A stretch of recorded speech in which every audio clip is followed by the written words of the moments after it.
Hello students, आप सबका स्वागत है हमारे चैनल एम्पलीट्यूड स्टडीज़ 2.0 में। और आज के वीडियो में हम डिस्कस करेंगे पीएसयू के बारे में। देखिए, पीएसयू एक वर्ड है जो आपको जानना चाहिए अगर आप डिप्लोमा कर रहे हैं या फिर आप बीटेक में हैं। और क्योंकि हर डिप्लोमा या बीटेक वाले का एक सपना रहता है कि अगर उसे पीएसयू में जॉब मिल जाए तो एक तरह से जॉब सिक्योरिटी हो जाती है, एक तरह से उसके पास गवर्नमेंट जॉब आ जाती है। वैसे तो गवर्नमेंट जॉब देखें तो पीडब्ल्यूडी और इलेक्ट्रिकल वाले जैसे हाइडल में या बीएसएनएल में या इस तरह के जो हैं गवर्नमेंट जॉब्स होती हैं। आप जल निगम में जा सकते हैं, आप जेई बन सकते हैं, डिप्लोमा वाले बीटेक वाले भी कई सारी जॉब्स पा सकते हैं जो प्योर गवर्नमेंट होती हैं। लेकिन काफ़ी सारे स्टूडेंट्स तो वो जो है वो पीएसयू में भी ज्वाइन करना चाहते हैं। प्योर गवर्नमेंट ना मिल पाए तो पीएसयू ही सही रहता है। पीएसयू भी एक तरह से प्योर गवर्नमेंट ही मान सकते हैं आप एक तरह से, क्योंकि जॉब सिक्योरिटी उतनी ही होती है जितनी कि आपको प्योर गवर्नमेंट जॉब में होती है। तो इसलिए आपने कभी कभी सुना होगा जैसे एनटीपीसी में किसी की नौकरी लग गई, एचपीसीएल में लग गई, बीपीसीएल में लग गई है, गेल में लग गई है, ओएनजीसी में नौकरी लग गई किसी की। तो ये जो है वो काफ़ी प्रतिष्ठित नौकरियां मानी जाती हैं। और ये सारे के सारे मैं बता दूं आपको कि ये सब पीएसयू हैं। तो आज के इस वीडियो में जो है वो हम जानेंगे कि पीएसयू का फुल फॉर्म क्या होता है, क्या होता है पीएसयू, कितने प्रकार की पीएसयूज़ होती हैं और पीएसयू में ज्वाइन करने के लिए क्या योग्यता आपको चाहिए ताकि आपकी नौकरी पीएसयू में लग जाए, क्या सैलरी मिलती है, क्या और फैसिलिटीज़ मिलती हैं, सुविधाएं मिलती हैं, कैसे आप इनकी तैयारी करेंगे और फिर टॉप 10 पीएसयूज़ कौन से हैं जिनकी कि आप तैयारी कर सकते हैं। उसके अलावा भी बहुत सारी हैं, तो उन सब के बारे में पूरी डिटेल्स जानेंगे। इस वीडियो को देखने के बाद आप पीएसयू की महत्ता को समझ पाएंगे और उसके लिए फिर आप प्रिपरेशन, उसके लिए माइंडसेट आप अभी से बना पाएंगे। अगर आप डिप्लोमा कर रहे हैं या बीटेक कर रहे हैं तो अभी से उसके लिए जो है वो प्रिपेयर कर पाएंगे अपने आप को, ताकि आपकी जॉब आसानी से इसमें लग जाए। देखिए, सबसे पहले हम बात करते हैं पीएसयू का पूरा नाम क्या है। तो पूरा नाम इसका है पब्लिक सर्विस अंडरटेकिंग, यानी कि सार्वजनिक क्षेत्रक उपक्रम। तो फुल फॉर्म जो है वो तो ये बात हुई। अब बात आती है कि ये है क्या, पीएसयू जो है वो क्या होता है, क्या इसका मतलब है, कौन सी कंपनीज़ होती हैं ये। तो देखिए, पीएसयू ऐसी कंपनी होती हैं जैसा कि इसके नाम से पता है, पब्लिक सेक्टर अंडरटेकिंग, यानी कि सार्वजनिक क्षेत्रक उपक्रम। यानी कि इसमें जो है वो 50% से ज़्यादा शेयर, मतलब 51% आप कह लीजिए लगभग या उससे ज़्यादा शेयर्स जो हैं वो गवर्नमेंट के होते हैं और बाकी जो शेयर्स होते हैं वो निवेशकों के होते हैं। मतलब पब्लिक के लोग खरीद सकते हैं, जैसे आप इसमें खरीद सकते हैं शेयर्स, कोई भी खरीद सकता है इसमें शेयर्स। लेकिन जो 50% से ज़्यादा शेयर होंगे वो सरकार के पास होंगे। इसी वजह से इन पे जो स्वामित्व होता है वो एक तरह से सरकार का होता है। तो इसलिए लगभग ये गवर्नमेंट जॉब की ही तरह होती हैं। आपकी नौकरी अगर इनमें लग जाती है तो एक तरह से जॉब सिक्योरिटी आपके पास आ जाती है। तो ये जो है वो पीएसयू क्या होता है वो तो अब आपको पता लग गया। अब जानते हैं पीएसयू की शुरुआत कब से हुई।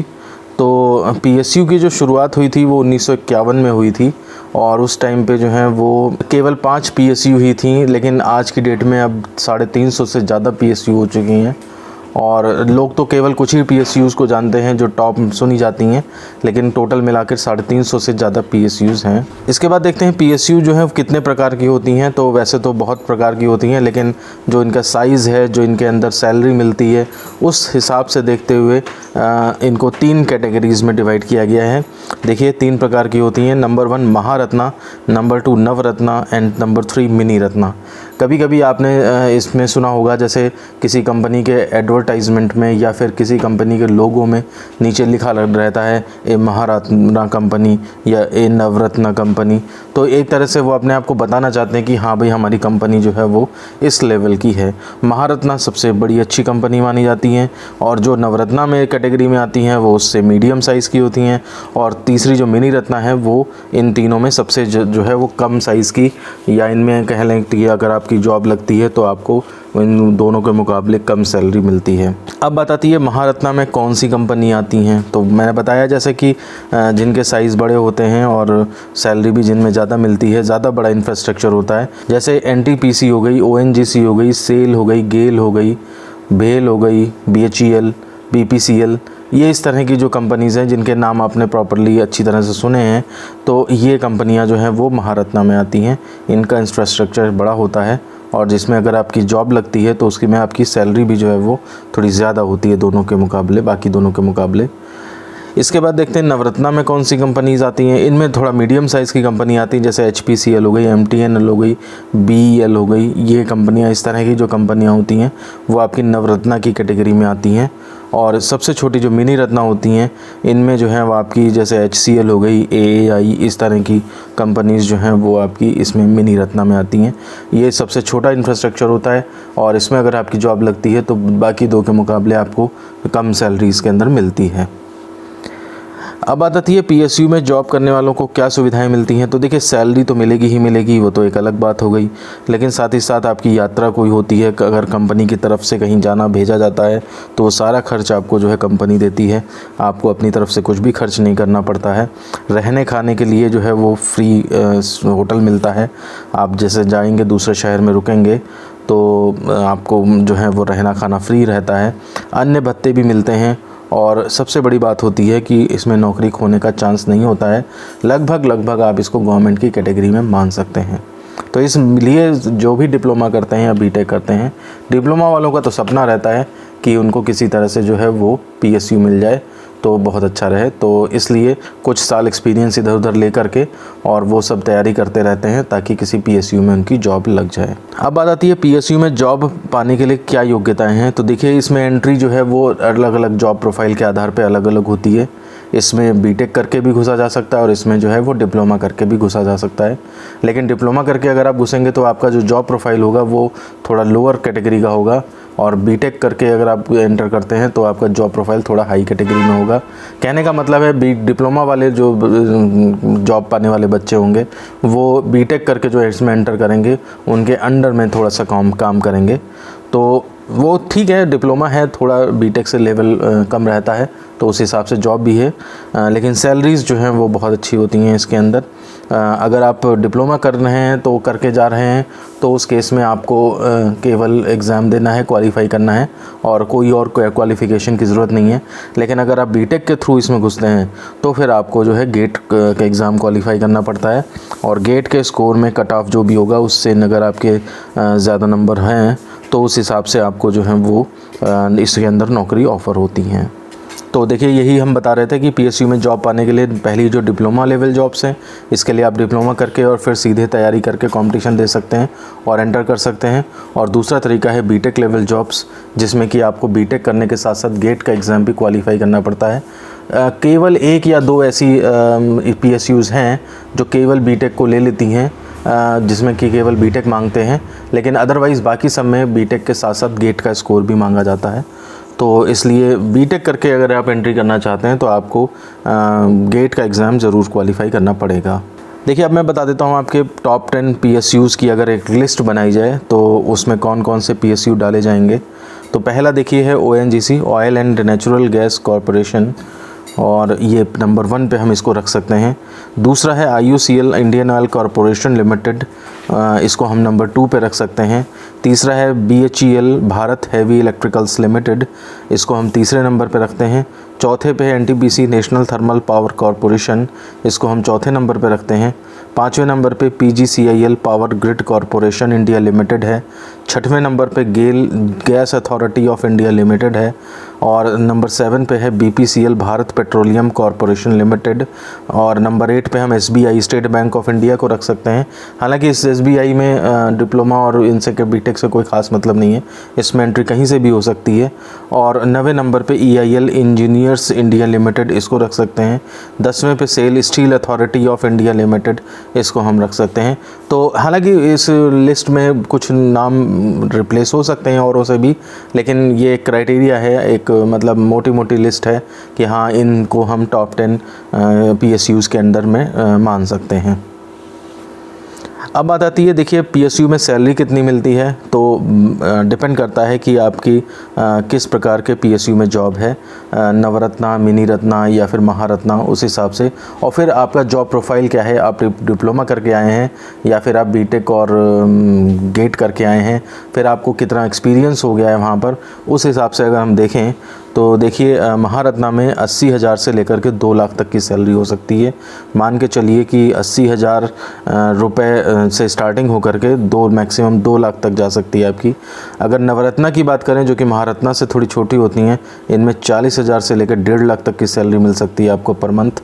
और अगर आप मिनी रत्ना की बात करें तो इसमें 35,000 से लेकर के 70,000, ये थोड़ा सा लाख गलत लिख गए हैं, 70,000 होना चाहिए यहाँ पे। तो 35 से 70,000 तक की सैलरी मिनी रत्ना में आपको मिलती है। तो जिस हिसाब से आपकी कंपनी है उस हिसाब से जो है वो सैलरी का उसमें प्रोफाइल रहता है और किस लेवल की जॉब आपको मिल रही है। अगर डिप्लोमा लेवल जॉब मिल रही है तो मिनी रत्ना में आपको 35-40,000 तक ऑफ़र हो जाएंगे। बीटेक लेवल से घुस रहे हैं तो आपको 60-70,000 तक ऑफ़र हो जाएंगे। तो इस हिसाब से आपकी सैलरीज रहती हैं, जो कि और कंपनियों के मुकाबले, जो प्राइवेट कंपनियाँ होती हैं उनके मुकाबले थोड़ा ज़्यादा होता है। इसीलिए जो बच्चे जो हैं वो और शुरुआत में किसी और कंपनी में नौकरी कर लेते हैं, लेकिन धीरे धीरे वो तैयारी करते रहते हैं और पेपर देते रहते हैं और फिर उनका जो है वो किसी PSU में सिलेक्शन हो जाता है।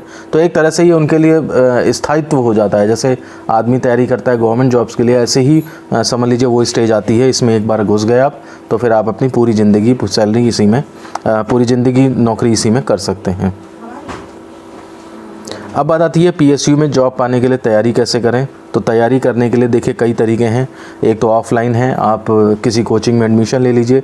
बड़े बड़े जो शहर हैं जैसे दिल्ली हो गया, लखनऊ हो गया, बनारस हो गया, इलाहाबाद हो गया, इस तरह के जो शहर हैं इनमें कई सारी कोचिंग्स हैं जो आपको इनके कॉम्पिटिशन्स की तैयारी करवाती हैं।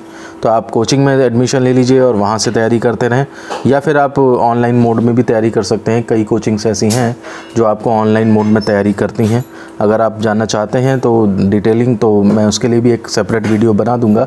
आप कमेंट बॉक्स में हमें बताएं जो भी प्रॉब्लम है आपको, तो मैं उन चीज़ों के लिए सेपरेट वीडियो बना दूंगा। अगर मैं इसमें सब कुछ चीज़ें बताने लगूँगा तो ये वीडियो बहुत लंबा हो जाएगा। तो तैयारी देखिए, ये तो तैयारी तो बात की बात है कि किसी कोचिंग में या ऑनलाइन मोड से तैयारी कर रहे हैं आप, तो ये तो बीटेक या डिप्लोमा करने के बाद करेंगे।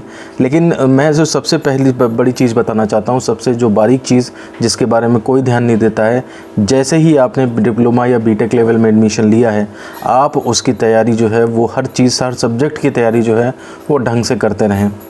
देखिए जो आपने 3 साल पढ़ा या जो बीटेक में 4 साल पढ़ा, उसी से रिलेटेड सिलेबस जो है वो इनमें पूछा जाता है। कुछ चीज़ें एक्स्ट्रा होती हैं। अब आपने मान लिया सपोज़ 3 साल नहीं पढ़ा सही से और फिर उसके बाद आप चाहते हैं PSU में एकदम से जॉब लग जाए, तो कोचिंग जाके भी आपका कुछ नहीं हो पाएगा। बच्चे जो हैं वहाँ कोचिंगों में 3-3, 4-4 साल तैयारी करते रहते हैं और एग्ज़ाम क्रैक नहीं कर पाते हैं।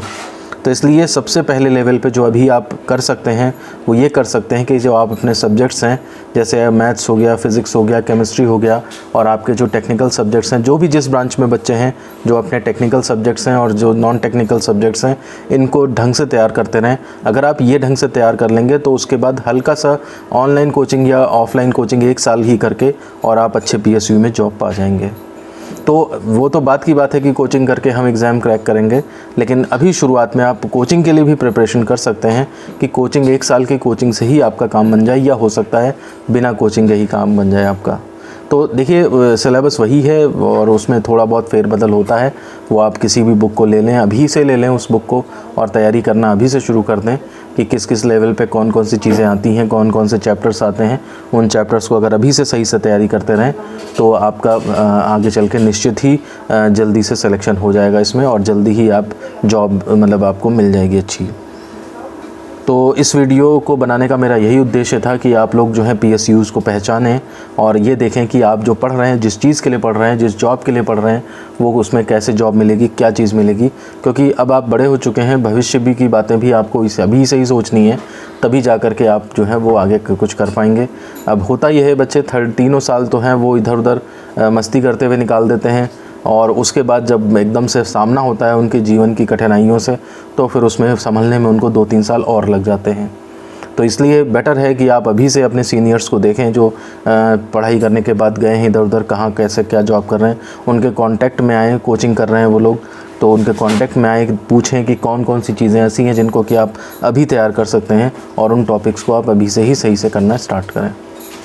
तो इस वीडियो में बस इतना ही। अगर कोई स्टूडेंट पहली बार इस चैनल पे आया है तो इस चैनल को सब्सक्राइब कर सकता है और बेल आइकन प्रेस करके ऑल का ऑप्शन सेलेक्ट कर सकता है, ताकि जो भी वीडियोस यहाँ से रिलीज़ होते हैं उनके नोटिफिकेशन उस तक अपने आप पहुँच सकें। तो मिलते हैं आपसे नेक्स्ट वीडियो में। धन्यवाद।